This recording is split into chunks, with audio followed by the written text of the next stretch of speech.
Welcome back. Indian Prime Minister Narendra Modi has signed 4 key deals with his Ukrainian counterpart, President Volodymyr Zelensky.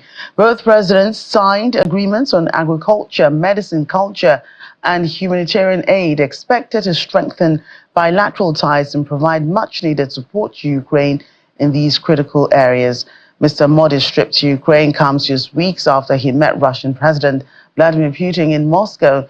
The visit is said to be significant because Kyiv and some Western capitals had reacted sharply to Mr. Modi's visit to the Russian capital in July. Mr. Zelensky was particularly critical, saying that he was disappointed to see the leader of the world's largest democracy hug the world's most bloody criminal in Moscow. India has refrained from directly criticizing Russia over the war, much to the annoyance of Western powers. However, Delhi has often spoken about the importance of respecting territorial integrity and sovereignty of nations. It has continuously pushed for diplomacy and dialogue to end the war. प्रधानमंत्री मोदी ने Kyiv में युद्ध में मारे गए बच्चों की याद में जो एक स्मारक बना है, वहां पर भी वो पहुंचे और वहां यूक्रेन के राष्ट्रपति. Meanwhile, the Pentagon says the United States is getting better information on Ukraine's cross-incursion into the Russian city of Kursk. Briefing journalists in Washington, D.C., Pentagon Deputy Press Secretary Sabrina Singh says the Biden administration will continue to support Ukrainians' fights against the battlefield and provide them with the necessary weapons they need to end Russia's aggression. And cut fire. I think that by surging capabilities into the region, by having 2 carriers in the Central Command or in CENTCOM, by moving destroyers closer to Israel, should they need to be called to the defense of Israel, the announcement of the Georgia as well, having a squadron of F-22s also in the region, I think that gets into the headspace of Iran. And I think that gets into, they see us positioning, should we need to support Israel?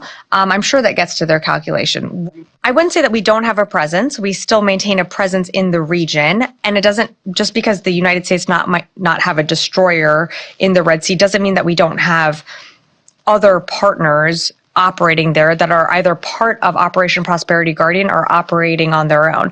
Ukraine. Well, inmates have taken prison guards hostage at a remote prison colony in Russia's southwestern Volgograd region. The incident, which occurred at the IK-19 Sorovikov facility, has forced the Russian Investigative Committee to open a criminal case under Part 4 of Article 206 and Part 3 of Article 321 of the Russian Criminal Code. Federal prison authorities said that they were casualties as a result of a hostage taken. 1 person has been reported killed and 4 people taken to hospital with injuries. Well, an unverified image posted on social media appeared to show an inmate holding a knife standing above a bloodied prison guard. Emergency services said at least 3 prisoners were involved in the hostage taken. However, it was unclear how many prison guards had been taken.